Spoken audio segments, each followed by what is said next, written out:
What is up, Gunplum modelers? This is Strutter Prime bringing you another edition of Gundam Models. And today I am going to build the 1/44 scale High Grade Victory Gundam from the Victory Gundam animated series. Victory Gundam has been one of those interesting series that came out, and for some unknown reason it was not, can we say, a little popular. It was popular in its model lines and things like that, but it didn't have the effects, the groundbreaking effects, or how can I say this, the way how Wing and G Gundam had when this series came out.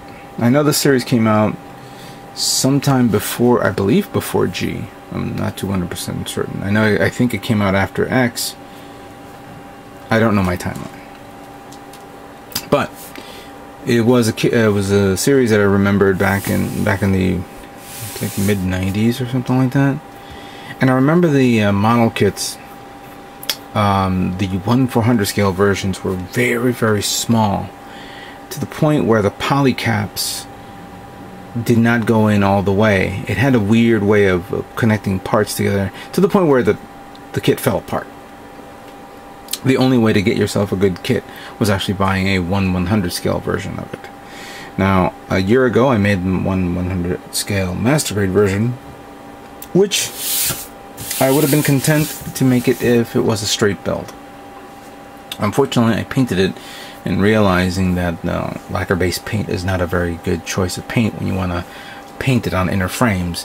Henceforth, the inner frame was not as mobile, and of course got stuck and broken. Well, the rest is history.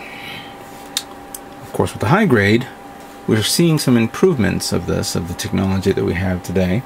Hopefully this will rectify the issue that I remembered when I built the high grade version of this kit. Now we're seeing this Victory Gundam is going to be one of many Victory kits coming out. We know that the Victory 2 and the I think it's Verta Booster version is coming out as well. So I said, you know what, let me give this kit one last chance, and I hope I can do it justice. So right now, very good detail, as you can see there. Here are the beam effects. You have the beam shield, and you have the beam sword, and then of course the beam fan. Then of course you have the core fighter and the beam rifle, and how it looks like it was put on the stand. This kit retailed at 1,200 yen, or roughly 12 bucks. Let's look at the contents here. So the first parts that we see here are the white parts. So you see the helmet right there, and apparently there's another helmet here, which I think goes on the core fighter. There are the charcoal parts, and of course the beam rifle. I do like the beam rifle's design. That was one thing that caught my attention. The series emphasized in the mechanization of many of the technologies that was introduced during the Gundam Universal Century universe. So that's why this kit is smaller. This Gundam is smaller than any of the other mobile suits during the time frame. This thing I think this kit is probably smaller than a unicorn. Not a unicorn. Smaller than a Zaku too. But of course, it's powerful enough to kick its ass. Here's the light blue trim parts, very few, and more white parts here, followed by the pinkish clear parts. Beam fan, beam sabers, two beam sabers, and the beam shield. And then we have the red parts, the yellow parts, and then the polycaps, followed by the stickers. That rounds out the remaining parts of this kit. Here's the manual. We'll review that in a moment.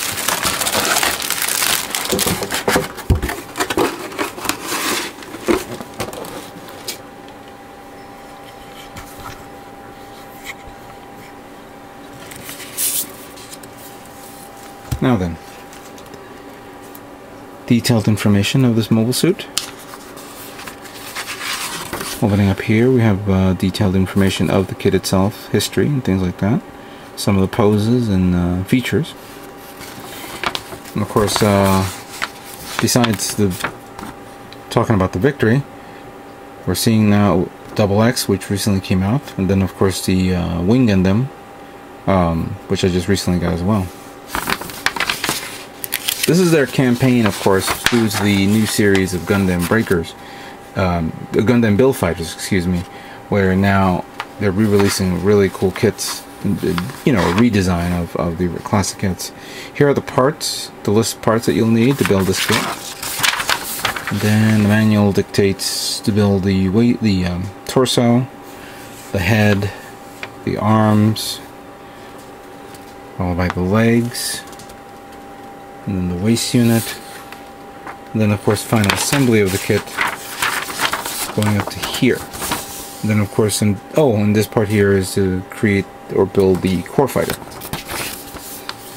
And then of course here's the paint guide if you need to paint this. And it's pretty much the same pictures that we saw in the box, but a little bit bigger. Yeah, this should be a simple kit to build, not that difficult. I hope you guys enjoy this video build. Let's begin building the Victory Gundam High Grade. Okay, so the parts you see here is going to be the assembly of the upper body, the torso, and the head. So first thing we're going to do is I'm going to take this part here, and this yellow trim part, slide it in like so, followed by the two parts that holds the arms, the polycaps. One goes here, and the other goes there. Ah, come on. There you go. Then you don't need this now. I believe well, actually no, you have to put this here. The connector for the head. And then you slide this into place. There you go. So it looks like that. Then we have the white trim part that goes on in front, followed by this charcoal part that goes here, and then the red part that goes here. And the waist unit, or portion of the waist, and you put the polycap here. And then you slide this down like so. And there's the body, the torso, complete. Simple. Very simple, and very small. Moving on to the head, I've already took the liberty of putting on the decals, the stickers, of course, on the face plate and the sensor array on the forehead. You take the back of the head, put it in like so through a little hole there, and be careful with this. This thing flew out of my hands the minute I removed it from the tree. So the last thing you don't want is to lose this. This thing is very small. So, and that would be, of course, the face mask. The face mask. And we put this here to seal it up. Followed by the V-fin, which, of course, surprisingly, they gave you 2 V-fins. And it goes up here, like that. As always, I always trim off the excess plastic that's at the end of the tips of the V-fin, so it looks a little bit more streamlined. And I might as well do this. I'll put this on right now, like so. And there you have it. Very good. There's some sanding down here that needs to be done if you guys plan to paint it. So focus on here and here when you're about to paint this kit, if you guys get it and you want to paint it up. Other areas, I don't see anything other than the back here, but other than that, it looks good. Looks very good. Alright, let's now move on to the next part.